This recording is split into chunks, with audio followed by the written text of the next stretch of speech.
Circuitos combinatórios. Tá bom? A saída depende exclusivamente dos valores aplicados à entrada. A gente consegue obter circuitos combinatórios a partir da tabela da verdade. Em alguns casos, a gente consegue explorar propriedades para obter circuitos como o da soma que a gente fez, como o de um comparador, como um multiplexador. Mas, gente, nós estamos mexendo com computadores. Eu quero somar 5 milhões de parcelas. Como é que eu faço?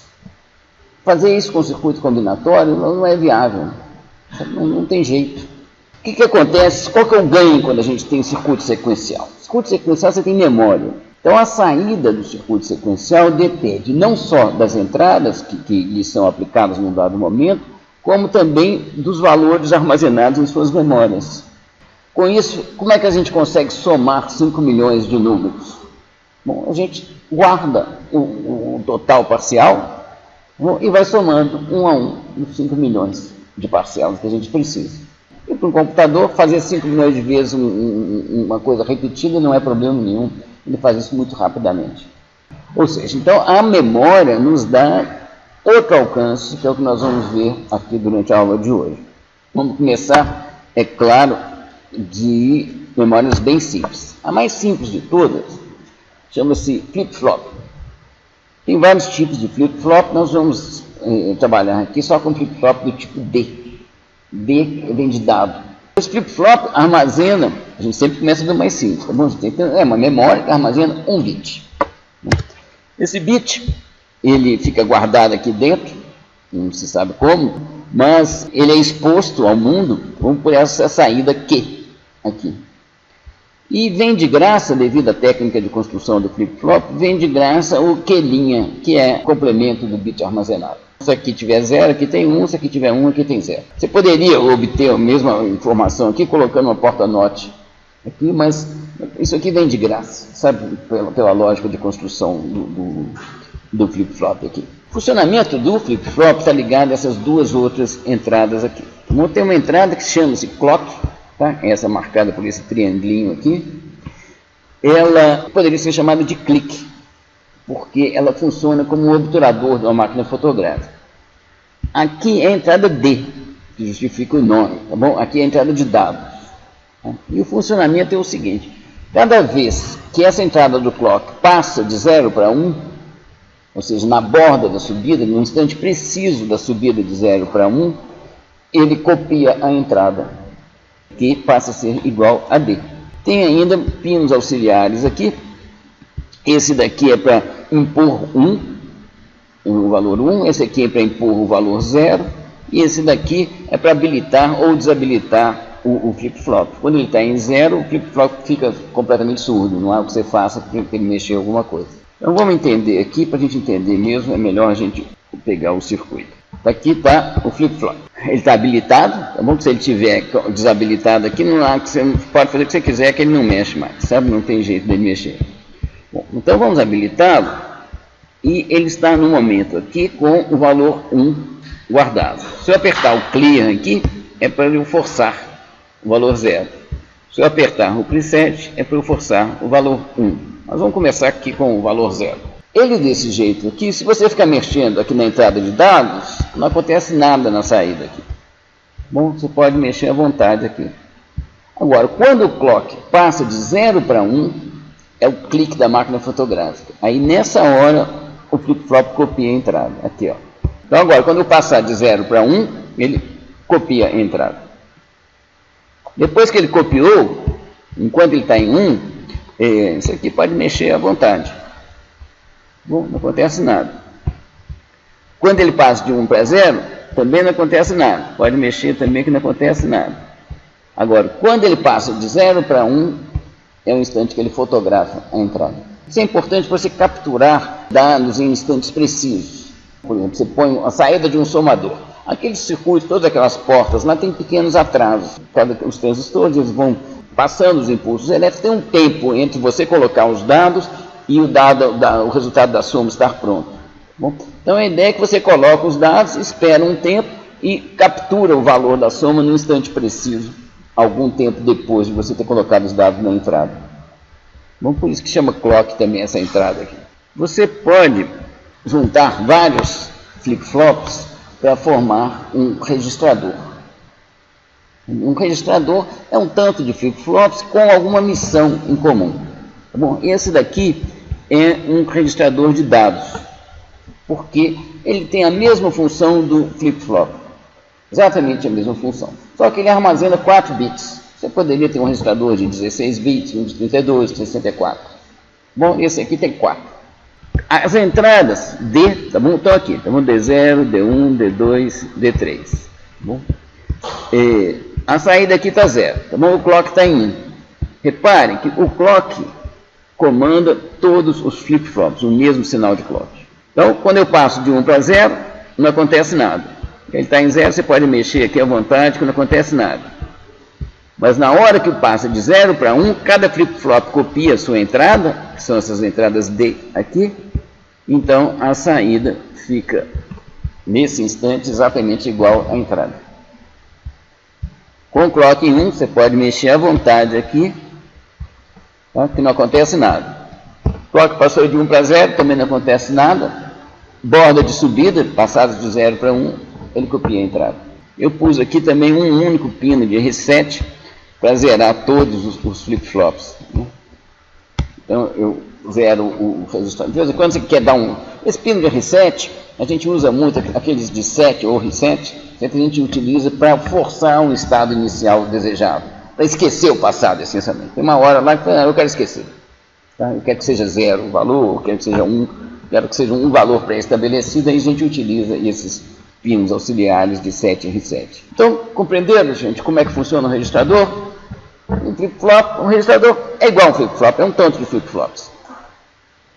Bom, para esse caso aqui, esse registrador aqui é um registrador muito simples, é um registrador de dados. O Logsim, ele tem registradores prontos.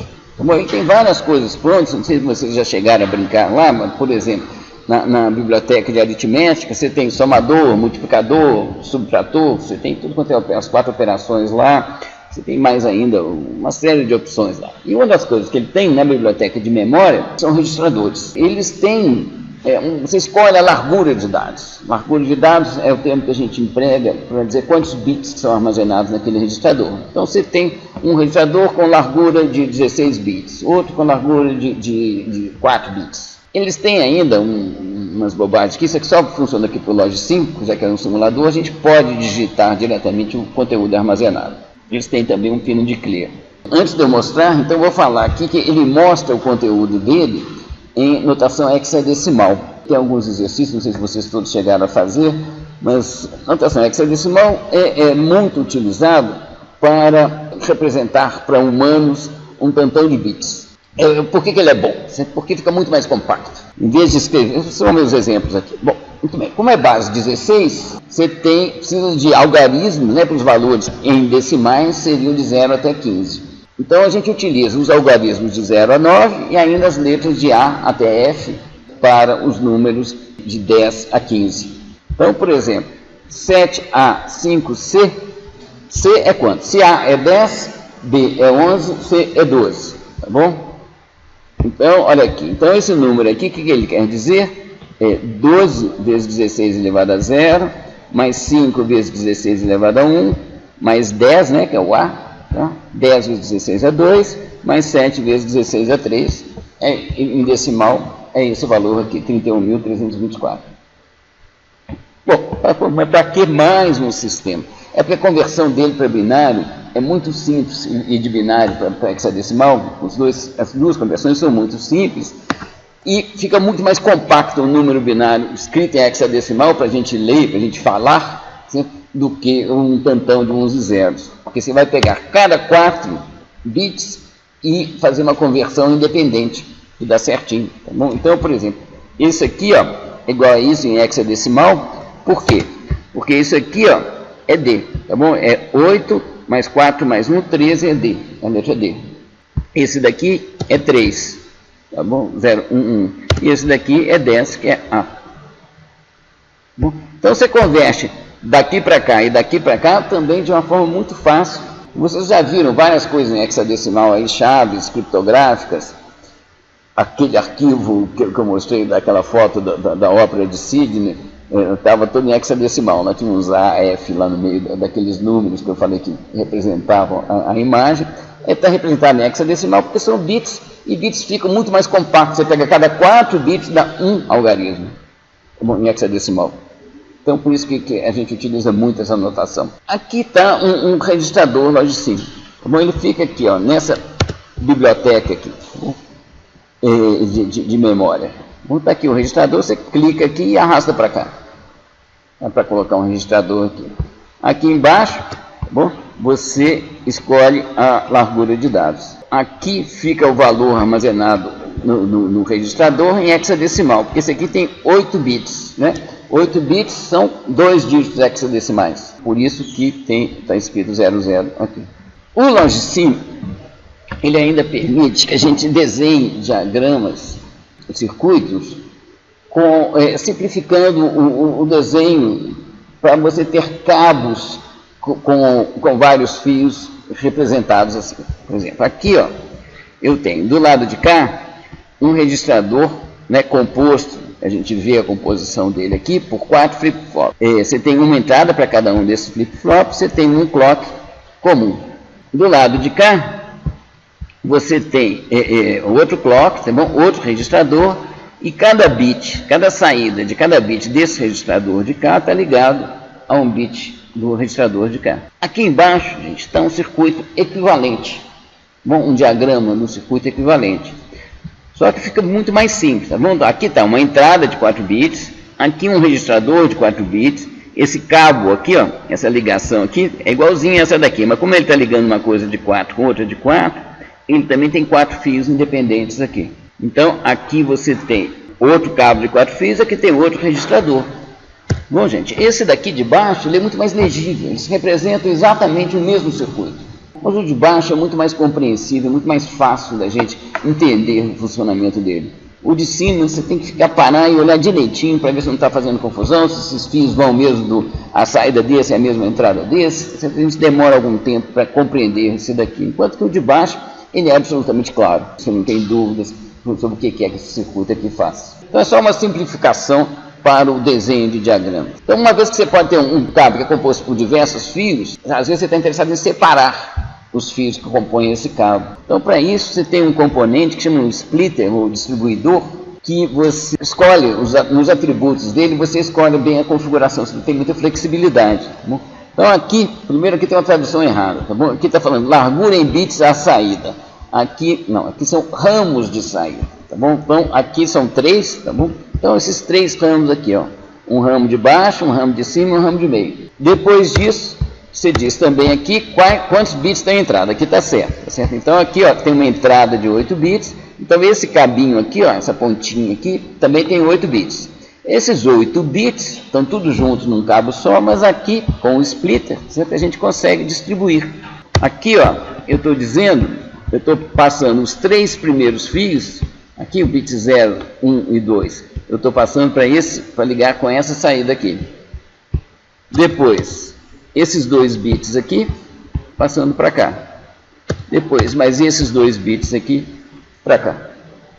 Tá bom? Então, com esse splitter, também serve para juntar, tá bom, gente? Você pode enxergar isso aqui indo daqui para cá também. Você tem fios que estão espalhados, você consegue juntar num cabo só. E se você tem um cabo com diversos fios, você consegue distribuir da forma como você bem entender.